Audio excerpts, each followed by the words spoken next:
शुक्लांबरधरं विष्णुं शशिवर्णं चतुर्भुजं प्रसन्नवदनं ध्यायेत् सर्वविघ्नोपशान्तये। रामाय रामभद्राय रामचन्द्राय वेधसे रघुनाथाय नाथाय सीतायाः पतये नमः।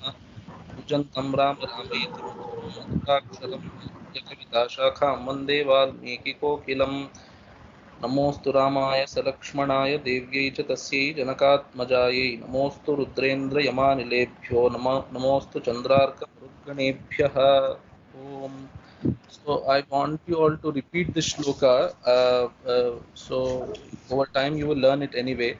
So let us repeat it first. So Om Namah Paramahamsa Swadita Charanakamal Chinmakarandaaya भक्तजनमानसनिवासाय श्रीरामचन्द्राय. So this shloka is actually the Mangalacharanam for Sridhari Vyakhya on Bhagavatam, and even Madhusudana Saraswati quotes it. I like this shloka a lot. So the shloka means that so to him, to Rama, whose Charana Kamala Chinmakaranda. So there is some honey that is coming from Rama's feet, and that honey is of the type of consciousness. So Chinmakaranda. So they are enjoying that. And where does this Rama stay? He stays in the hearts of bhaktas. This is just the simple, this is the meaning of that shloka anyway.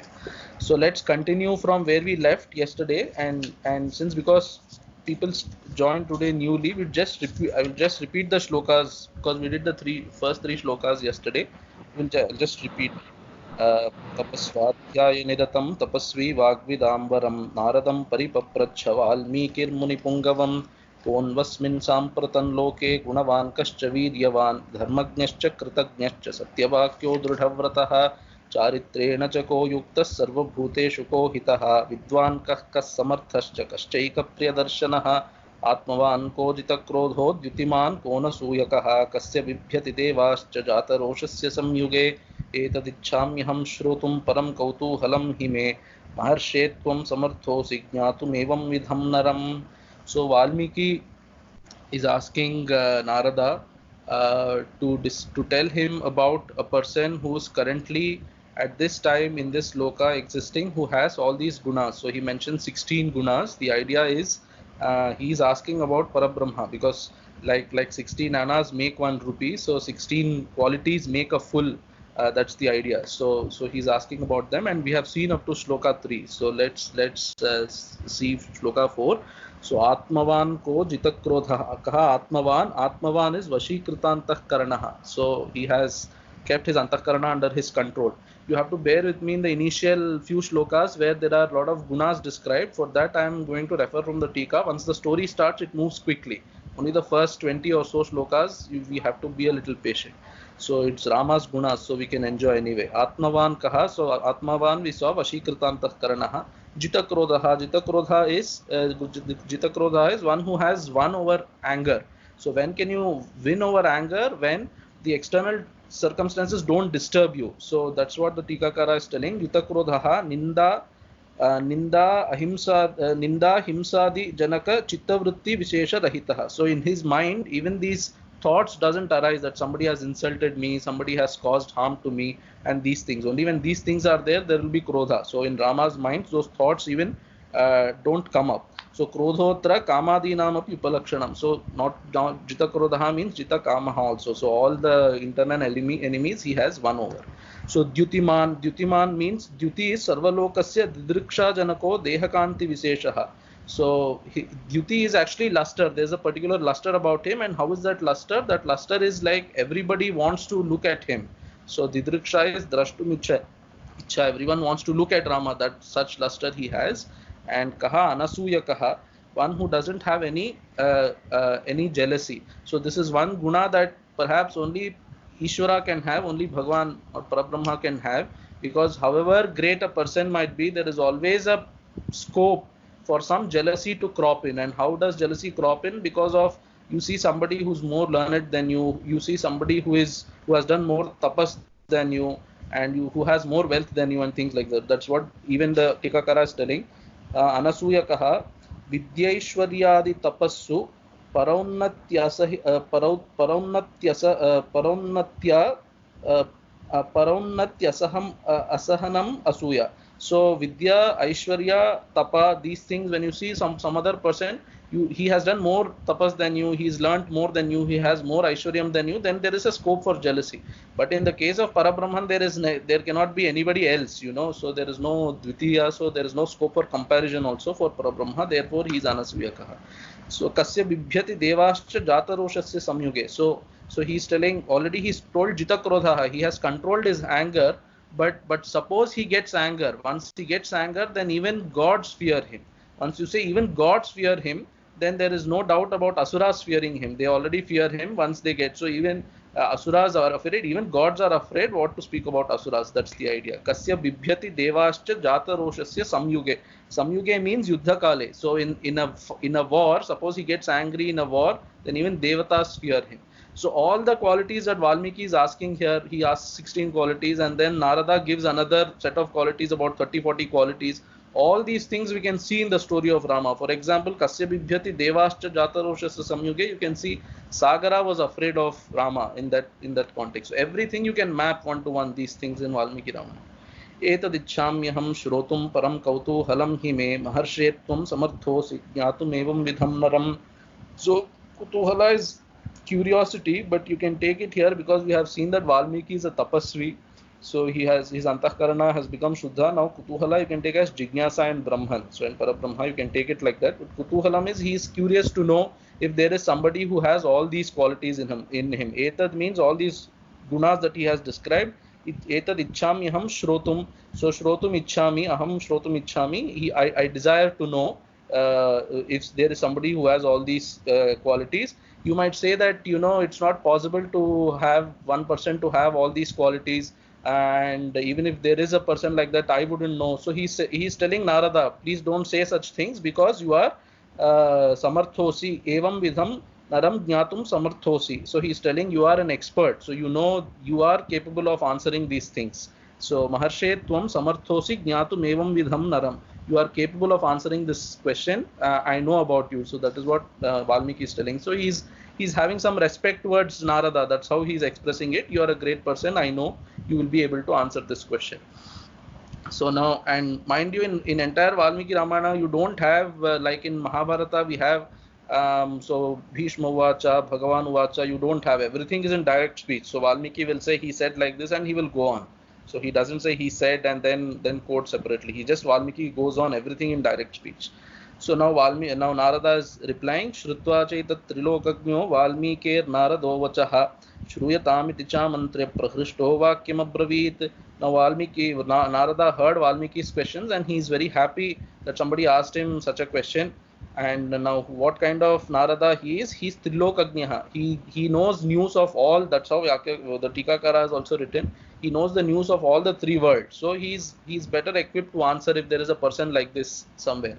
So Shrutva Chaita Trilokagnya Valmikir Narado Vachaha. Valmikehe Vachaha. So Valmiki's words he has heard, Narada, and he is very happy now. Prahrishtaha. Tikakara is telling why Prahrishtaha means he's smiling. He's smiling.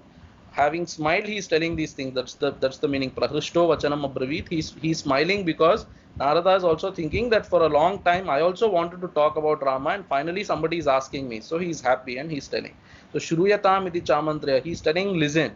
So already Valmiki himself has asked the question. So why do you have to specifically say Shruyatam? Please listen. That's because Narada is saying this is a very, very nice, auspicious thing. That's something that can uplift you.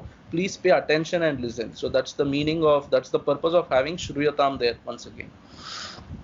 Bahavo durlabhaschaiva yetvaya kirtita guna hamne vakshamyaham buddha tairyukta Shruyatam naraha. So bahavaha durlabhaschaiva. So the gunas that you have given are many in number, and they are difficult to get also. So all the gunas that you have mentioned, but I will, and then Durlabhascha and Bahavaha, this Bahavaha, Tikakaras are saying you connect it with this cha, you connect it with Bahavaha. So you have already asked for many qualities. I will tell you about the person who has not just these qualities but many more. You can see how Narada will go on with, somebody maybe can even count some 30-40 qualities Narada goes on with about Rama. So Bahavo Durlabhaschaiva Yetvaya Kirtita Gunaha मुने वक्ष्याम्यहं बुद्ध्वा तैर्युक्तः श्रूयतां नरः. तैर्युक्तः नरः. So a person with that qualities, I will tell you. So shruyatam, he is telling, please listen carefully and I will tell you. Buddhva here means smrutva, I will recollect and tell you. So he is thinking of Rama once in his mind and then he is telling.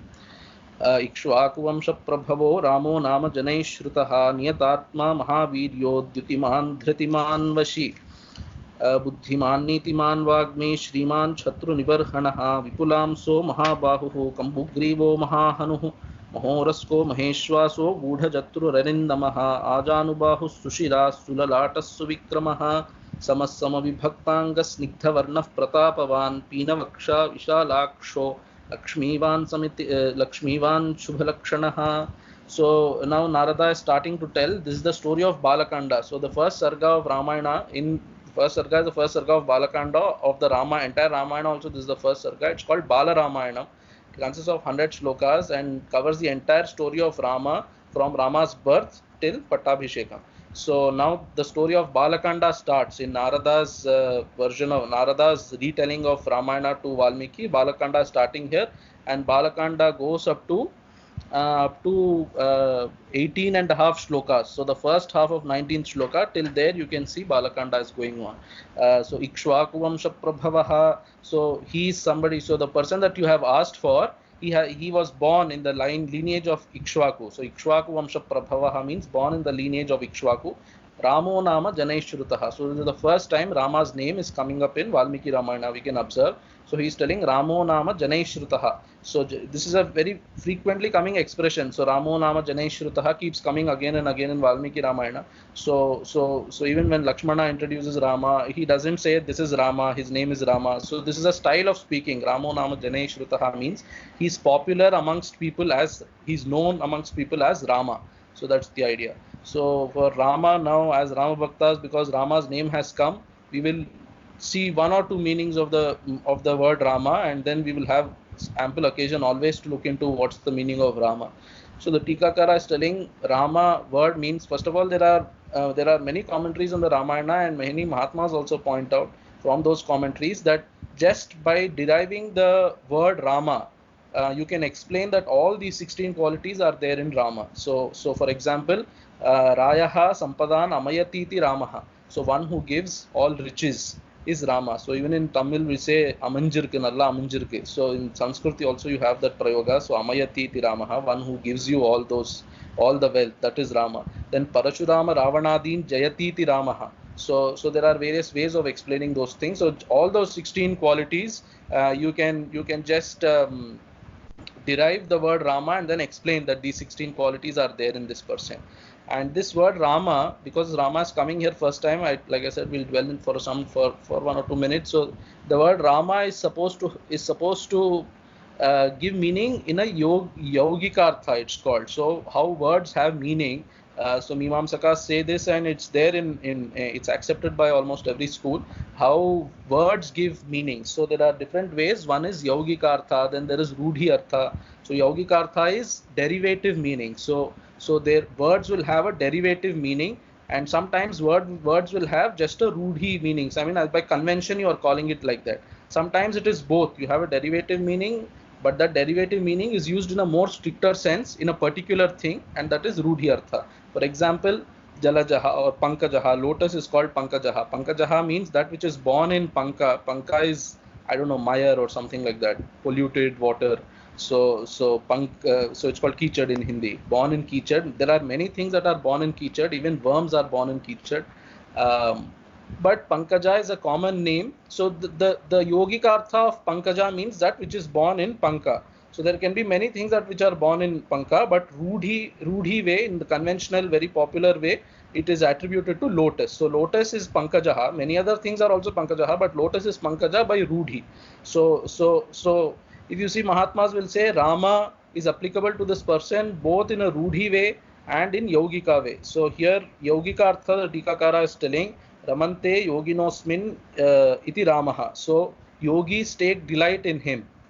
So that person is Ramaha. Yadva Ramayati Swakan iti Ramaha. So he makes his own people happy. His own people means people who have taken ashraya in him. He makes them happy. such a person is Rama. So there can be many meanings like that. People in the Tikakaras are going on with meaning, but anyway, I told you 2-3 meanings now. So Ikshvaku Vamsha Prabhavo Ramo Nama Janai Shrutaha.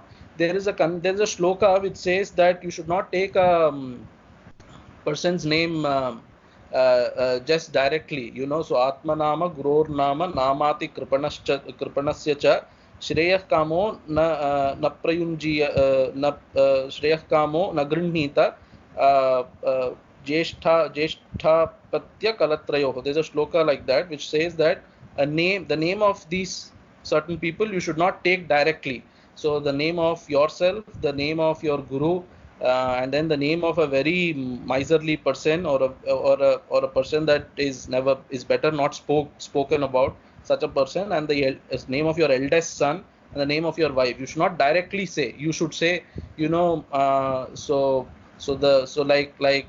like if you ask, so if you have to tell your wife's name, then you say, you know, the name of, you take your son's name. Suppose your son's name is Rama, then you say the name of Rama's mother is so and so. So that's how you say. You don't directly take the name. So there is that convention. So Shreyah Kamo Nagrihniyat. So if you want your Shreyas, please don't indulge in this. That's what the shloka says. So that's how Narada and many others follow this rule. Even in Ramayana, you can see they don't directly tell the name. They say, like he's saying, Ramo Nama Janai Shrutaha. He is very well known in the world as Rama. He's not saying his name is Rama directly. Anyway, so Ikshvaku Vamsha Prabhavo Ramo Nama Janai Shrutaha Niyatatma Mahaviryo Dyutiman Dhritiman Vashi. So he's telling, so from here he's starting describing Rama's qualities. Now this is Narada's turn. So he's describing qualities now. Niyatatma is again Nigrihitantah Karana. So he asked, right, Atmavan Kaha. So for that he's telling he's Niyatatma, the one who you asked for, that quality is there in him. So Nigrihitantah Karanaha and Niyatatma Mahaviryaha. So one whose prowess is great. And what is Viryam? We have already seen earlier in the beginning shlokas that he who can defeat his enemies in a war by using all weapons. So that is Viryam, that was described before. So Dyuti is again Kanti, like we said today itself, that Kanti which makes people want to see him, that is Dyuti. Dhritiman. Dhriti is Apat Sampador Avikritischa Dyutihi Tadvan. So Dhriti is, this also was seen in the earlier shlokas, when a favorable situation comes to you in life, or when a difficult situation comes to your life, there is no change in your mind. Rama was such a person, so I don't know if nonchalant is the right word to use it. He was nonchalant when situations come. He could face them without having any change in his, any vikara in his antahkarana. He could face them bravely.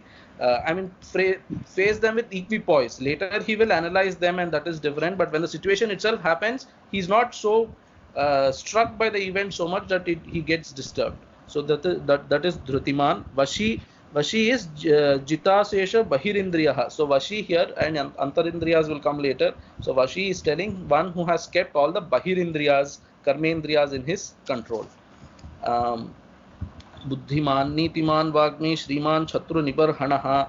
Buddhi here is Prashasta Buddhi. He has great intelligence, which means what is the Prashastyam of Buddhi? So the Tikakara is telling Buddhi here, Prashasta Buddhi here is, if you teach somebody once, so if you teach Rama something once, even in the first instance he will grasp it, and having grasped it, he will not forget it, and he will be able to recount it when he wants, and that is the Prashasta Buddhi that he is telling. So he will not forget it, and he will recount it when he wants, and if it need be, he can also remove it from his mind. So something like that. So Buddhiman is Prashasta Buddhiman. Nitiman Tikakara. I am following Tilaka Tika, by the way. Tilaka is by, so they say Rama is the author of Tilaka Tika, but some people say Nagesha Bhatta. Rama is another Mahatma who wrote the Tika. So some people attribute it to Nagesha Bhatta. Anyway, so Nitiman he is telling Kamandakadi Prasiddhan Rajanitijñah. So he knows all the Niti Shastras, Rajaniti Shastras he knows. So that's what is Nitiman. Vagmi, he is an expert at speech. He will speak the appropriate words at the appropriate time. What is to be spoken he will speak at that time what is appropriate. And how is he able to do these things? Because these are all interconnected gunas, mind you. So because his mind is under his control, the situation is under control for him, and therefore his speech comes, the words that come out of him come appropriately. So buddhiman, nitiman, vagmi, shriman is सर्वातिशायी शोभैश्वर्यादि युक्तः. So he has the, of all, I mean the most, the highest, what should I say, in the superlative sense, all the Aishwaryam he has, and he has that great, what should I say, beauty about him, which nobody else has. So Sarvatishayi is in the superlative sense, he has these things. Shriman Shatru Nibarhanaha. Shatru Nibarhanaha is Shatrunam Bahyantaranam Nibarhano Nashakarta. So he is one who can destroy his internal and his external enemies. Not only he has them under control, but he can destroy them also. Having under control means you can channelize them, you can use it when you want, you can use it against somebody that you want, but controlling them is, that is controlling, and destroying is, if you don't want it, you can just cut it off. That's the idea. Vipulamso Mahabahu Kambugrivo Mahahanuhu Vipulamsaha. So this is till now the qualities of Rama have been described. So from Vipulamsaha, from this half, the second half of 9th shloka, the physical aspect, beauty of Rama is being described. Vipulamsaha means he has tall, muscular shoulders. So Amsaha means Bhujashiraha, it's called. So the head of the arms are shoulders. So he has muscular and muscular and tall shoulders. Mahabahu is again his arms. His arms are strong and muscular, and tall will come later. Tall arms also, long arms also, that will come in Ajana Bahu in next shloka. So Mahabahu here is muscular and strong arms. Kambugrivaha means his throat is like that of a conch. The very frequently used simile. Mind you, all these similes people later after Valmiki used them. So Kambugrivaha is his throat is like conch. And why is it like that? Maybe the sound also is very beautiful, like a conch shell, very, very, what should I say, very strong, deep. But the Tikakara is saying because the conch has 3 rekhas on it, and then Rama's throat also has 3 rekhas. So in Saundarya Lahari also Shankara describes the goddess, mother goddess Lalita, as one who has 3 lines on her throat. So Gale Rekha Tisro. There is a shloka like that. That means her throat has 3 lines. So if there are 3, so Gati Gamaka Gitaika Nipune, that shloka says. So those 3 lines on Ambal's throat shows that she's an expert in Gati. Gati is the pace of the song.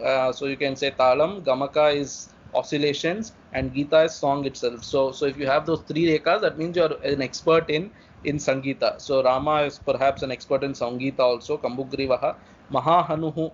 Hanu is the part around and above your chin. So you can say cheeks. So he has, I don't know, it's not strong or tall, but I don't know, maybe like something like chubby cheeks. So Mahahanuhu.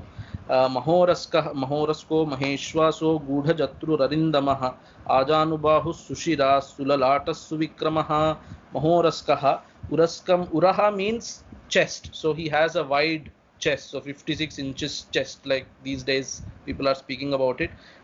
So even Kalidasa takes his inspiration for Raghuvamsha from Valmiki. It's very obvious. Kalidasa takes his inspiration for all his Mahakavyas from Valmiki, and even Raghuvamsha, which is explicitly written for describing the greatness of Raghu kings and particularly of Rama. So he also, the first Sarga of Kalidasa also starts with a description of, I think, Dilipa king, and then he also starts the description with Yudho Rasko Vrushaskandha. So he starts like that. So this is all taken from Valmiki very directly. Mahoraskaha therefore is very wide chest. And Maheshwasaha. Ishwasaha means bow. Actually, the bow of Rama. Any bow is called Ishwasaha. Why is it called Ishwasaha? Ishu means an arrow. So the asanam for an arrow is what? So asanam for an arrow is bow. So Maheshwasaha, he has a great bow. So some Tikakaras are commenting, why suddenly amidst physical appearance you are bringing Rama's bow here? So maybe it's wrong. It's not in the context. It's not contextually correct. So some Tikakaras are answering, saying it's not inappropriate, because already great arms have been described. and in Rama's arms bow is always there. So that bow of Rama is also Valmiki Narada is describing. So Maheshwasaha Gudha Jatruhu. So this Jatru is collarbone. The bone that is between your two shoulders actually is called collarbone, below your neck, below your throat, and between the two shoulders. So as per anatomy that we know today, that bone is Jatru, is collarbone, and that is Gudha Jatru. That means that collarbone is hidden. So what does it mean that collarbone is hidden? That means there also he's muscular. So because of muscle, it's not seen. So even when he said earlier um, about his shoulders also, Vipulam Saha, when he said, and when now he's saying Gudha Jatru, that means Rama's chest is muscular. He's not he's not very thin where the bones are protrudingly seen. Bones are seen. And then um, Arindamaha means one who has destroyed the enemies, and Tikakara has a nice way of telling that Arindamaha can mean like Shatrunjaya. Arindama can mean a general word for king itself. Ari means enemies. So one who has Arindamayati Arindamaha, I suppose. So one who has controlled all his enemies, he's Arindamaha, like Shatrunjaya.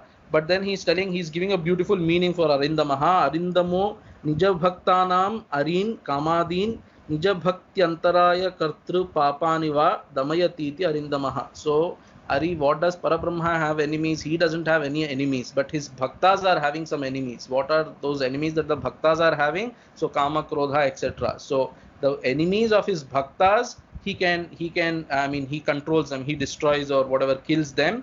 And what are those what are those enemies doing to the bhaktas? Nija Bhaktyantaraya Kartru Papani. So those enemies of bhaktas are stopping the bhaktas from having bhakti towards Rama. So they are stopping the bhakta from concentrating their mind on Rama. So Rama is helping them by destroying those enemies which are an obstruction to their bhakti. So such enemies they are destroying. So Tulsidas has in his invocation. So Tulsidas, before every kanda, he writes some beautiful Sanskrit shlokas. And then the shloka before Sundarakanda, when Sundarakanda starting, he has a very beautiful shloka. So Nanya Spruha Raghupate Hridaye Smadiye Satyam Vadami cha Bhavan Akhilantaratma Bhaktim Prayachha Raghupungava Nirbharam Me Kamadi Dosha Rahitam Kuru Manasancha. Maybe Tulsidas is taking his inspiration from here. It's a very genuine, what should I say, prayer, sincere prayer. And he's telling, I have no other desire. Even as I'm saying, I'm getting it goosebumps. Even as I have no desires in my mind. Nanya Spruha, I have no other thoughts in my mind, Raghupate. And I'm telling you the truth. I cannot even cheat you because you are Satyam Vadami Bhavan Akhilantaratma. You are staying in my mind, inside my heart. So I cannot even lie to you, and you know very well that I have no other thoughts, but they might come to me. So Bhaktim Prayachha Raghupungava Nirbharam Me Kamadi Dosha Rahitam Kuru Manasamcha. So he's telling right now I have no thoughts. It might come, so it's your duty to remove them and give me bhakti. So perhaps he's taking his inspiration from here. Anyway, so so Gudha Jatruhu Arindamaha Ajanubahu Sushira Sulalata Suvikramaha. Ajanubahu is his arms are are so long that they go as long as they go up to the knees. So that is what Ajanubahu means. Ajanubahu Sushira means one whose head is very beautiful to see. Mind you, all the physical descriptions that are being given here, so all the Tikakaras are quoting various, what should I say, Samudrika Lakshana Shastras, and saying that a person who has these kind of physical attributes, so there are various shlokas that they are quoting, and they say if for example, now where are we? We are seeing Sushira. So if the Shiras is beautiful, if the Shiras is like this, or if the collarbones are like this, if the shoulders are like this, so each one has some benefit. So that person will become very famous, that person will become a great king, that person will become a Chhatrapati and things like that. So they are quoting from various Shastras.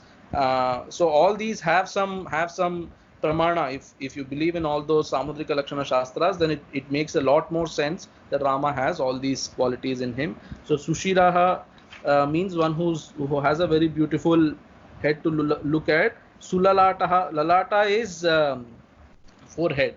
So Sulalataha Tikakara is telling Rekadhika Lalataha. So there are many lines on his Lalata forehead, which is making it very beautiful. So Sushira Sulalata Sulalata Suvikramaha. Suvikramaha means Vikrama actually means the gate. Okay, like Vamana is called Trivikrama. Trivikrama means he took 3 steps. So the steps that you take is called Vikrama. So Rama is Suvikramaha. Su means Shushtu or Shobhana, also beautiful. So Rama's gait is very beautiful. And how is it? He's comparing it with Gaja and Simha. So Suvikramo Gaja Simhadi Gati Sadrisha Gatihi Vikramaha Pada Vikshepaha. So when Rama puts his steps forward, it is as though a lion or an elephant is walking about. So that is Suvikramaha. Samasama Vibhaktanga Snigdha Varnah Pratapavan Peenavaksha Vishalaksho Lakshmivan Shubhalakshanaha. So Samaha, because this is the context of physical description. So Samaha here means his height. So he's not very tall, he's not very short, he's of the correct height. So that is Samaha. Or you can take Samaha that he's like, you know, Samabuddhir Vishishyate, it keeps coming in Gita also. So Samaha is that Atma is Samaha, first of all, Sarva Samaha. For Atma there is no high or low in whatever whatever is this Drishya Jagat is there is no high or low for that in its perception. So that is Samaha. So he sees all Shatru, Mitra, everybody as Samaha. Such a description also can be given. And Samaha Parameshwara Bhagwan is also Sarva Samaha. So he's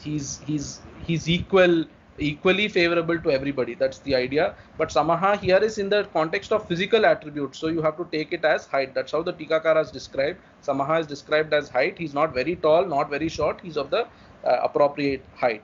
And Samavibhaktangaha. So Angaha is his parts. His body parts are equally proportionately distributed or proportionately spread.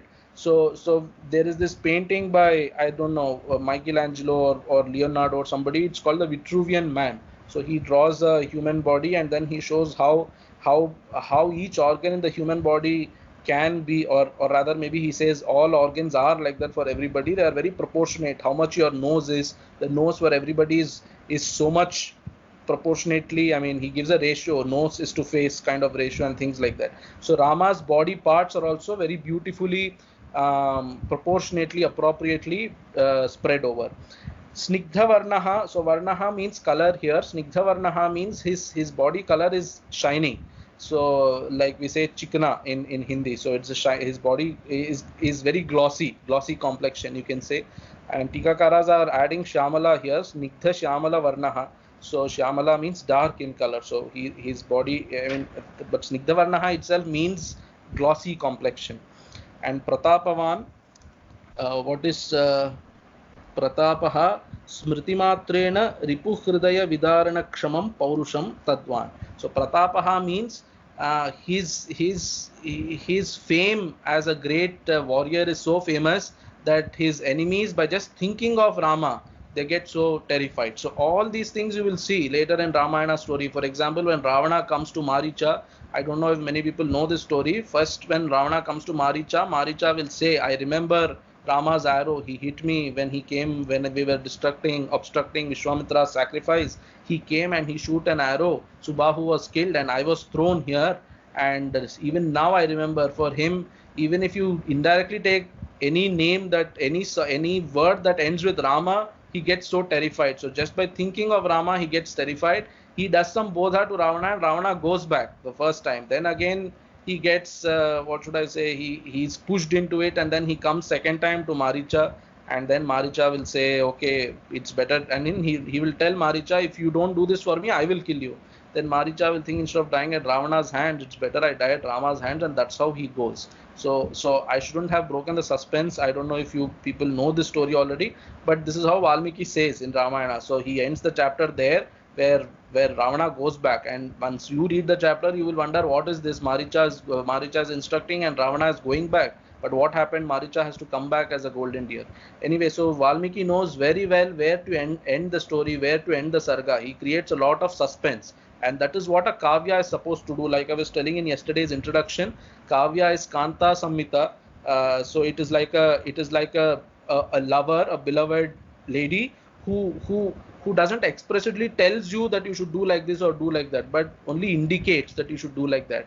And by her actions you get a you have a utkantha, you have, you know, you want to know more, okay, what next and things like that. That's how a kavya is supposed to be, and Valmiki very perfectly describes his story that way. Anyways, Snigdhavarna Pratapavan, so I was telling, the enemies just think of him and get terrified. So this we can see in Maricha's case. Peenavaksha Vishalaksho Lakshmivan Shubhalakshanaha.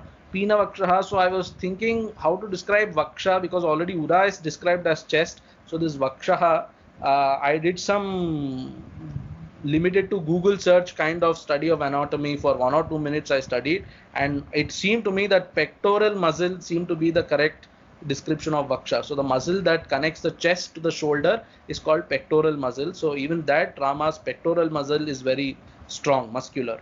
So Vishalakshaha, beautiful long elongated eyes he has. So Vishalakshaha, and like I said, all these you can see later. So when Shurpanakha comes, so Valmiki describes also. So Vishalaksham Virupakshi Sukesham Tamramurdhaja. So he there perhaps Shurpanakha likes Rama's those long elongated eyes. Lakshmivan is described two ways. So Lakshmivan, Sitarupa Lakshmi Shaktiman, or Sarvavayava Saundaryavan va. So Lakshmivan means he's married to Sita, who's Lakshmi. So that's the idea. Or Lakshmivan means, so all his avayavas, his body parts are very beautiful. So beautiful body parts, one who has beautiful body parts is Lakshmivan. So in this entire Balakanda story that I was pointing out to you, you can point out which is mentioning what. So Ikshvaku Vamsha Prabhavaha describes he was born in Ikshvaku's lineage, so that is Rama's birth.